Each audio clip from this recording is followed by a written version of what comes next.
Shalom. First and foremost, I want to give all praise, all honor, and all glory unto Yahweh, Bahashem, Yahweh Shai, Bahashem, Rekah HaKodash, and next double honors to the head apostle / elder bishops of the great millstone, who teach and who rule well. Peace, blessings, and safety to all you sincere Akim. Keep pushing, keep believing, and keep the faith, regardless of what people hear or whether they forbear.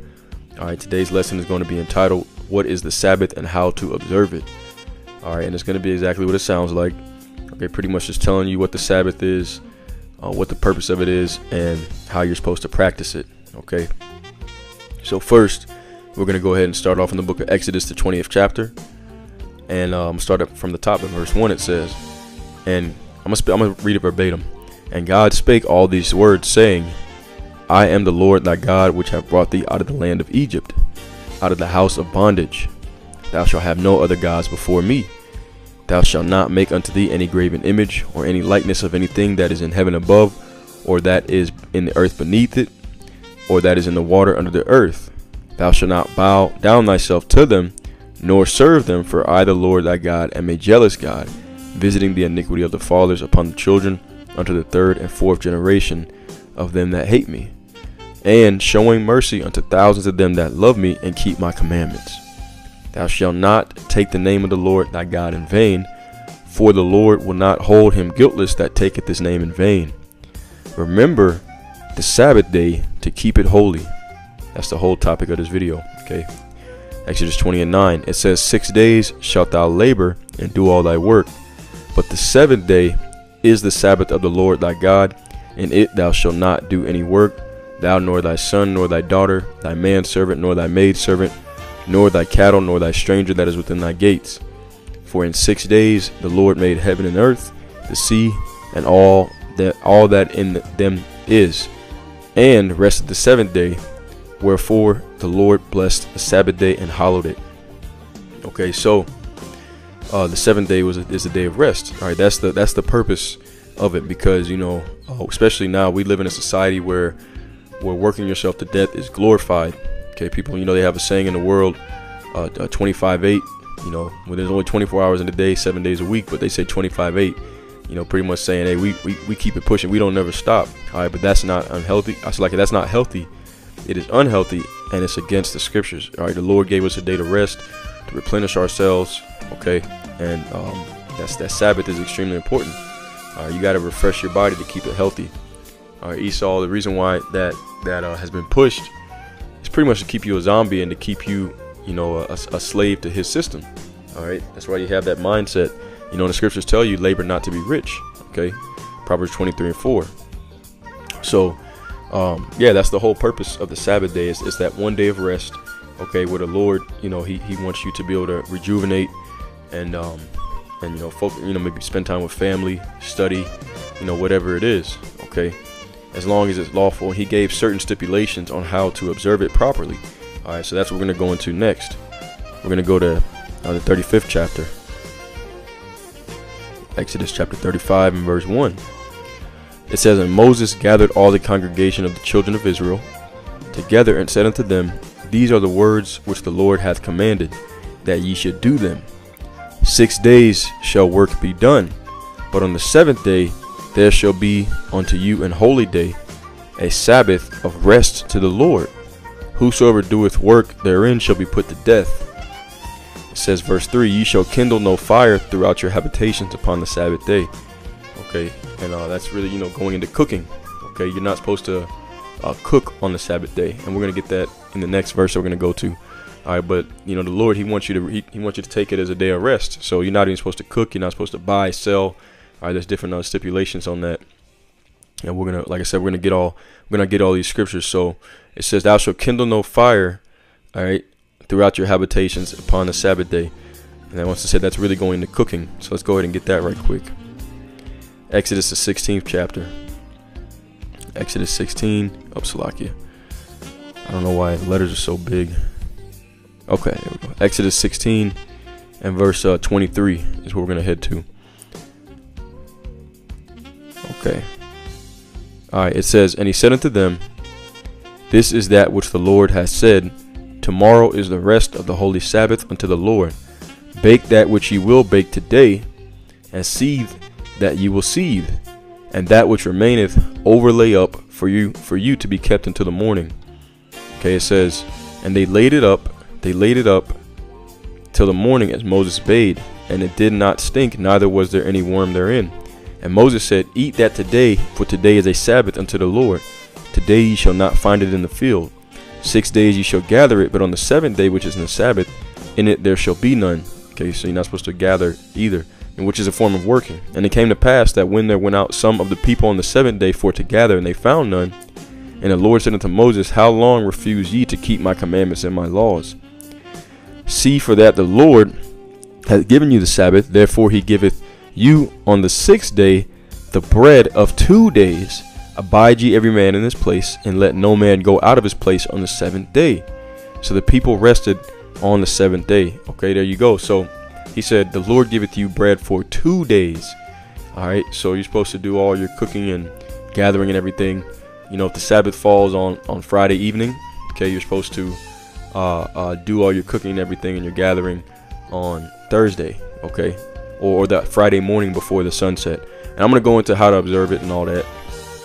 All right, I'm gonna go into how to observe the Sabbath and all that. But yeah, I just wanted to bring that out. So no cooking, all right, no work. All right, you're supposed to just spend the day resting and relaxing. It said to stay in your place. Also, you're not supposed to buy and sell. All right, let me see if I can find that script right quick. All right, this one I got to search up because I don't know exactly where it's at. Where is that at? Slack, bear with me. Okay, Nehemiah 10 and 31. That's what it says. So let's go there. All right. Nehemiah chapter 10 and verse 31. And if the people of the land bring ware or any victuals on the Sabbath day to sell, that we would not buy it of them on the Sabbath or on a holy day, and that we would leave the 7th year and the exactation of every debt. All right, now that's not exactly what I was looking for, but I mean it's kind of implied as well because you know we read that you're not supposed to leave your houses. All right. Okay, let's see.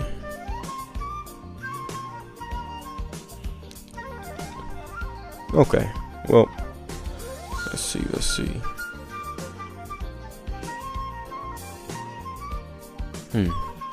Can't find the script. That's okay though. It's kind of implied with the last one that we read that you're not supposed to leave your houses. All right, let me see. Let's go back to Exodus 31st chapter.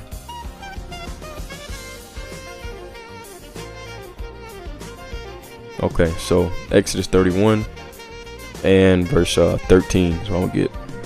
Exodus chapter 31 and verse 13. Speak thou also unto the children of Israel, saying, verily my Sabbaths you shall keep, for it is a sign between me and you throughout your generations, that ye may know that I am the Lord that does sanctify you. Ye shall keep the Sabbath therefore, for it is holy unto you. Everyone that defileth it shall surely be put to death. For whosoever doeth any work therein, that soul shall be cut off from among his people. 6 days may work be done, but in the 7th day is a Sabbath of rest, holy to the Lord. Whosoever doeth any work in the Sabbath day, he shall surely be put to death.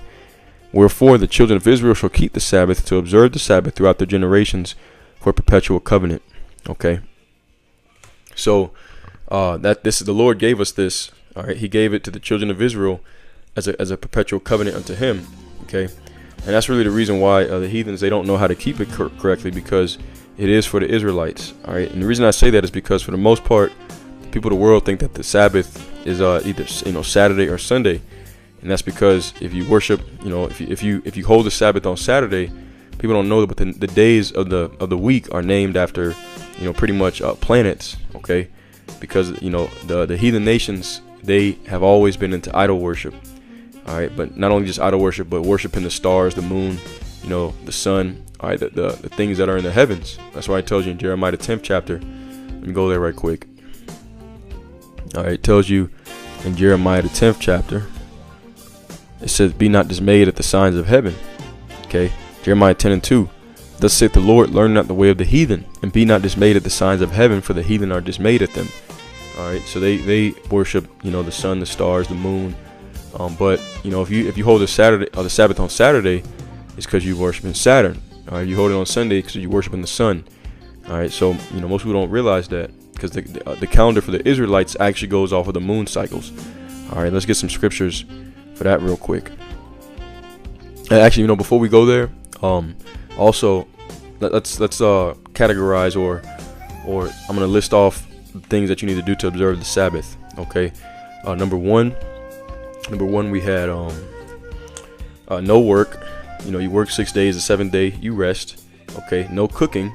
All right, and then one that I didn't get, but is also part of it, is no sex on the Sabbath. And the reason why is because when you release seed, it makes you ceremonially unclean. Okay, and that word holy, okay, means to be separate. So separate from the rest of the days of the week, and you're supposed to remain clean for the Sabbath. So you're not supposed to have sex on the Sabbath, because when a man releases seed, it makes him ceremonially unclean until he washes himself. Okay, matter of fact, let me see if I can get that right quick as well. All right. Let me see if I can find that scripture. It's a lot. Bear with me. I actually didn't plan on getting that one, but it is important to know that as well. I know it's not exactly worded this way either. So he is unclean until he's. Let me see. Let's see if we can find it.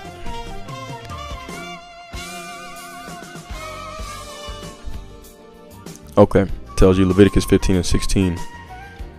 All right, so let's see. Okay, Leviticus 15 and 16. And if any man's seed of copulation go out from him, and copulation is sex, then he shall wash all his flesh in water and be unclean until the even. Okay, so so you're not supposed to have sex on the Sabbath because it makes you unclean. All right, and it's supposed to be a day to be holy. All right, part of being holy is be clean, separate from the rest of the days. Okay, so I just want to bring that out, and I'll put it on the screen, a list of the different ways to observe the Sabbath, including this one as well. But anyways, as I said before, let's go to the part where I was speaking about the calendar for the Israelites. It actually goes off of the moon cycles. All right, let's get Genesis, the first chapter. Genesis chapter 1 and verse 14. It says, "And the Most High said, Let there be lights in the firmament of the heaven to divide the day from the night, and let them be for signs and for seasons and for days and for years." Okay, so the lights in the firmament, what is that? You have the sun, but it doesn't go off the sun, it goes by the moon. Okay, the sun was for the greater light, and the moon for the lesser light. Okay, let's get Psalms 104. Psalms the 104th chapter and verse 19. It says, "He appointed the moon for seasons, the sun knoweth his going down." Now with the sun, you could tell what time of day it is by looking at the sun and which direction it's pointed, because so that's what the sun is for. All right, the sun is the highest, I believe, around 3 p.m. in the middle of the day. That's when the sun is the highest. But then the sun, it rises in the east and it sets in the west. That's a way he could tell, what time it is, and also direction. Okay, what direction you're facing by looking at the sun. All right, so that's but the moon is what's appointed for seasons. Okay, for seasons and weeks and months. That's where you get the word month from. It comes from the word moon. All right, let's go to the book of Sirach, also known as Ecclesiasticus, in the Apocrypha, chapter 43, verse 6. It says, "He made the moon also to serve in her season for a declaration of times and a sign of the world. For the moon is the sign of feast, a light that decreaseth in her perfection. The month is called after her name, increasing wonderfully in her changing, being an instrument of the armies above, shining in the firmament of heaven." Okay, so that's why he created the moon. Okay, it's a sign for seasons, all right, for feast, all right, and also for declaration of times and for the Sabbath. Okay, the new moon signifies the month, the new month, Salakia, and the weekly Sabbath. All right, so let's go ahead and prove that right quick. And with us coming into the Sabbath, all right, which was the double Sabbath this week, with us coming into the Sabbath, this is a good lesson I figured I'd go into, because there's a lot of confusion on this topic. And I actually had a guy come by to camp after I got done preaching, and he was questioning me about that. So I gave him the correct understanding, of how to tell when the Sabbath is. Okay, this is Ezekiel. It's like Ezekiel chapter 46 and verse 1. It says, "Thus saith the Lord God, the gate of the inner court that looketh toward the east shall be shut the 6 working days, but on the Sabbath it shall be opened, and in the day of the new moon it shall be opened." Okay, so the Sabbath is told by the new moon. Okay, and I'm going to go into what a new moon is exactly, because it's not a full moon. There's a lot of confusion on that. All right, a new moon is an empty moon, which I'm going to show you. But this is Isaiah chapter 66, verse 23. All right, one more example of the new moon being, of the Sabbath being on a new moon. Excuse me, Isaiah 66 and 23. "And it shall come to pass that from one new moon to another, and from one Sabbath to another, shall all flesh come to worship before me, saith the Lord." All right, so if you type in that word new moon, all right, it always shows the new moon is associated with the Sabbath. Okay, so a matter of fact, we can do that right quick. All right, I'll type in the word new moon, and you'll see that multiple verses, all right, that tell you it's always associated with the Sabbath. Okay, let's see. All right, 2 Kings 4 and 23. "And he said, wherefore wilt thou go to him today? It is neither new moon nor Sabbath." All right, 1 Chronicles 23 and 31. "And to offer all burnt sacrifices unto the Lord in the Sabbaths, in the new moons, and on the set feast." All right, so they are always tied together. Okay, 2 Chronicles 2 and 4. "Behold, I build an house to the name of the Lord my God, to dedicate it to him, and to burn before him sweet incense, and for the continual shewbread, and for the burnt offerings morning and evening, on the Sabbaths and on the new moons, and on the solemn feast of the Lord our God. This is an ordinance forever to Israel." All right, you see that? It just keeps on. If you type in new moon, it's going to keep coming up, putting it and linking it with the Sabbath. Okay. Psalms 81 and 3. "Blow up the trumpet in the new moon, in the time appointed on our solemn feast day."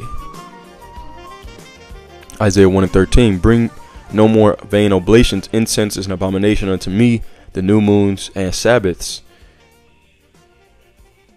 Okay, so it just keeps on, going on, and then also in the Apocrypha as well.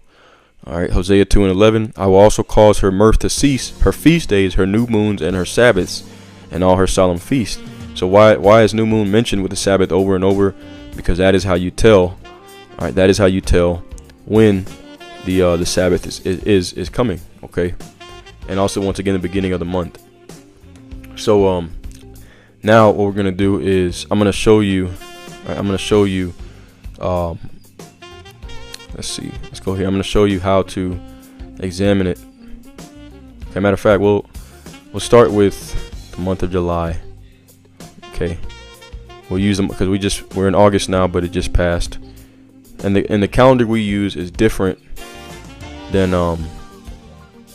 the calendar that we use is different than the one that the Israelites use. Like I said, the new month really starts with the new moon. But so in the month of July, it tells you, all right, the new moon occurred on Tuesday, July 5th.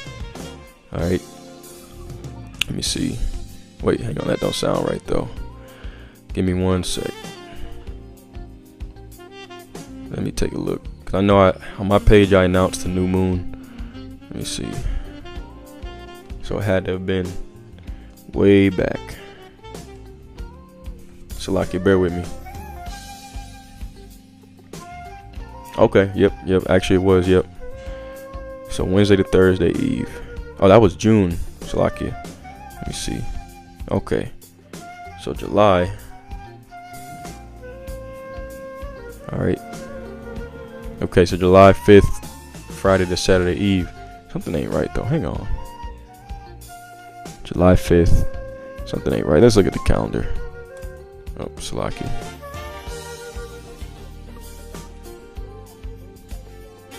Okay, it actually was Friday, Saturday. I don't know why, Salaki. I don't know why it says that. I don't know why it says Tuesday. Okay, this is something. I don't know why it says that. July 5th was actually on Friday to Saturday, so Salaki for that. But anyways, as I was saying, okay, the new moon, which was actually Friday, is on a Friday this past month. All right, that signifies the Sabbath as well. All right, so As again, as I said, I'll use July as an example. We'll go to the moon cycles,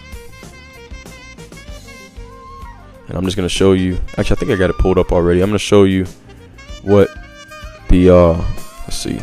Okay, I got it pulled up. I'm gonna show you right here with this picture. Let's see. Oh, okay, here we go. What I'll do is I'll zoom out so we get the whole thing in there. Okay, there we go. All right, so the new moon, as you can see, is the one on the left. All right, it's a completely empty moon. All right, and you could tell where you're at within the month by looking at the part of the moon that is lit up. Okay, so when you're at the beginning of the month, as the month continues forward, this is where I like to say the light starts at the right. Okay, that makes sense. So you see the second phase after the new moon, the light starts to kind of creep in towards the right side of the moon. So that's how you know, okay, we're at the beginning of the month. And then when you're at the full moon, that's when you're halfway through the month. All right, and then as you keep going around, then the light comes on the left. Okay, you see the light starts to